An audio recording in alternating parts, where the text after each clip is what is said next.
Assalamu alaikum. Welcome back to Anwar English Academy. Hope you all are keeping well. Complex থেকে simple বাক্যে রূপান্তরের আরো একটি ক্লাসে সবাইকে স্বাগত জানাচ্ছি।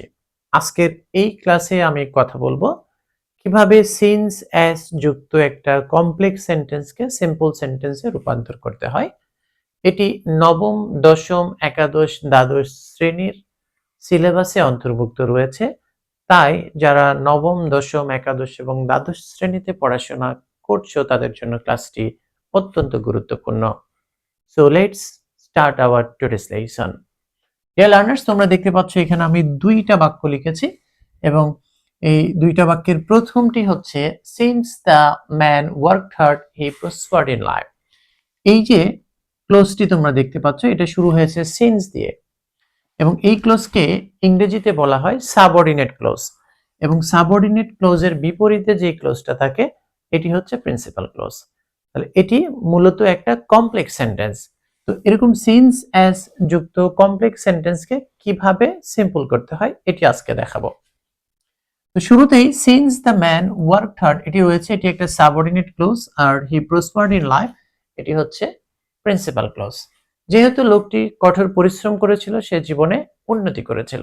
তোমরা যখন একটা কমপ্লেক্স সেন্টেন্সকে সিম্পল সেন্টেন্সে রূপান্তর করবে তখন এই যে সাবঅর্ডিনেট যে ক্লোজটি রয়েছে এটিকে কিন্তু মূলত পরিবর্তন করতে হবে এবং পরিবর্তন করার সময় খেয়াল রাখতে হবে শুরুতে কি রয়েছে, সিন্স রয়েছে। এই সিন্সের বাংলা অর্থ হচ্ছে কারণ বা যেহেতু। এই সিন্স দ্বারা মূলত কারণ বোঝায়। তো এই ক্লোজটা দ্বারা কারণ বোঝাচ্ছে এবং এই ক্লোজের শুরুতে যে সাবজেক্ট রয়েছে দেখো ম্যান রয়েছে এবং পরে প্রিন্সিপাল ক্লোজের সাবজেক্ট রয়েছে হি। তো এই দুইটা ক্লোজের কিন্তু সাবজেক্ট এক। যখন এরকম সিন্স অ্যাজ যুক্ত কমপ্লেক্স সেন্টেন্সের উভয় ক্লোজের সাবজেক্ট একই রকম হয় তখন সিম্পল করার সময় এই যে সিন্স রয়েছে এর পরিবর্তে কি ব্যবহার করতে হবে, শুরুতে বিকজ অফ এটি ব্যবহার করতে হবে। কেন? এটি দ্বারা কারণ বোঝাচ্ছে, এর পরিবর্তে আমরা বিকজ অফ লিখব। এরপরে সিন্স অ্যাজ যুক্ত কমপ্লেক্স সেন্টেন্সের উভয় ক্লজের সাবজেক্ট যদি একরকম হয় তাহলে এই যে সাবঅর্ডিনেট ক্লজের যে সাবজেক্টটা এটাকে আমরা বাদ দিয়ে দিব। যদি এটা আমরা বাদ দিয়ে দিই তাহলে এরপরে কি আসে, ওয়ার্ক আসে। তোমরা জানো যে অফ এইটা কিন্তু একটা প্রিপজিশন, প্রিপজিশনের পরে কিন্তু ভার্ব আসলে তার সঙ্গে আইএনজি করতে হয়। তাই এখানে ওয়ার্কড হয়ে যাবে ওয়ার্কিং। বিকজ অফ ওয়ার্কিং এরপরে বাকি অংশ যা আছে আমরা লিখব। তারপরে কোমা আছে, কোমাটা দিতে হবে এবং এখানে এই যে প্রিন্সিপাল ক্লোজ, আগে একটু বলে রাখি যে কমপ্লেক্স থেকে সিম্পল করার সময় প্রিন্সিপাল ক্লোজের কিন্তু পরিবর্তন হয় না। যেটি হতে পারে যে প্রিন্সিপাল ক্লোজের প্রোনাউনের জায়গায় নাউন বসানো যেতে পারে যদি একই রকম হয়। তোমরা খেয়াল করো এখানে হি রয়েছে, এখানে দ্য ম্যান রয়েছে, দুটো একই ব্যক্তি, এই কারণে আমরা হি এর জায়গায় এখানে ম্যানটাকে বসাই দিতে পারবো। The man prospered in life। তাহলে অর্থটা কি হলো, যে কঠোর পরিশ্রম করার কারণে লোকটি জীবনে উন্নতি করেছিল।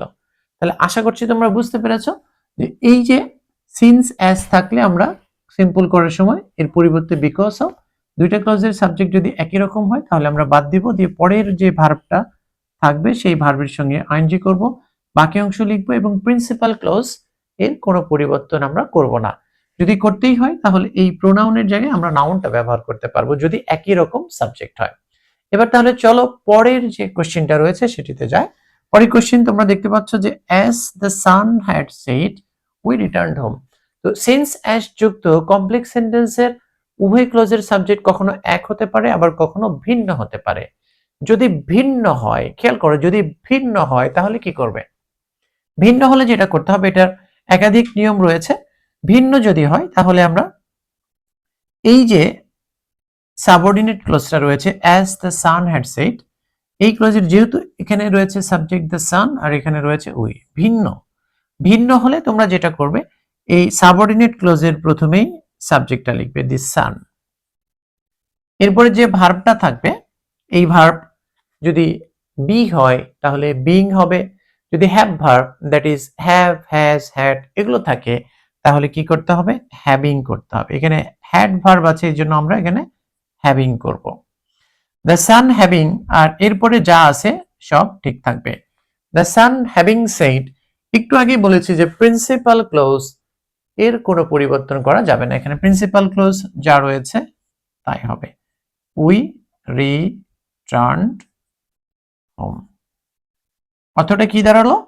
যে সূর্যটা অস্ত যাওয়ায় আমরা বাড়ি ফিরে আসলাম।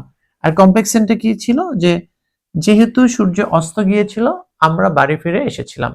আর এটা হয়ে গেল সিম্পল। একটু বলে রাখি যে সিম্পল সেন্টেন্স আসলে কি থাকে। সিম্পল সেন্টেন্সে একটা সাবজেক্ট থাকে এবং একটা ফাইনাইট ভার্ব থাকে, এবং এর সঙ্গে একাধিক নন ফাইনাইট ভার্ব থাকতে পারে, তাতে কোনো সমস্যা নেই। তো আমরা এই দুইটা বাক্য যদি একটু পর্যালোচনা করি, তোমরা দেখতে পাবে যে এই বাক্যে কিন্তু দেখো যে একটাই সাবজেক্ট রয়েছে আর একটা ফাইনাইট ভার্ব, আর যে this is called non finite verb. আর এখানেও তাই, যে সাবজেক্ট রয়েছে উই একটা, এবং এখানে ফাইনাইট ভার্ব রয়েছে একটা, আর এখানে যেটি রয়েছে সেটি হচ্ছে নন ফাইনাইট ভার্ব। আশা করছি ডিয়ার লার্নার্স তোমরা বুঝতে পেরেছো কিভাবে এরকম সিন্স অ্যাস যুক্ত কমপ্লেক্স সেন্টেন্সকে ইংরেজিতে সিম্পল সেন্টেন্সে রূপান্তর করতে হয়। মনে রাখতে হবে যে সিন্স অ্যাস যুক্ত কমপ্লেক্স সেন্টেন্সের দুইটা ক্লোজের সাবজেক্ট কখনো একরকম হয়, আবার কখনো ভিন্ন রকম হয়। একরকম যদি হয় তাহলে আমরা এরকম করব যে বিকজ অফ সাবজেক্ট প্রথমটা উঠে যাবে গিয়ে ভার্বের সঙ্গে আইএনজি, এবং তারপরে প্রিন্সিপাল ক্লোজ থেকে শুরু করে বাকি অংশ। আর যদি ভিন্ন হয় তাহলে কিন্তু বাদ দিতে পারবে না, সেটি লিখতে হবে, এবং তারপরে যে ভার্ব আসবে সেই ভার্বের সঙ্গে আইএনজি করে বাকি অংশ লিখতে হবে। আশা করি hope this video you have liked this video. If you like this video, please share it to your near and dear ones, and if you don't subscribe to my channel, if you like this video, please share it to your near and dear ones, and don't forget to subscribe to this channel if you don't want to miss other videos. Till then, keep watching Anwar English Academy and keep learning English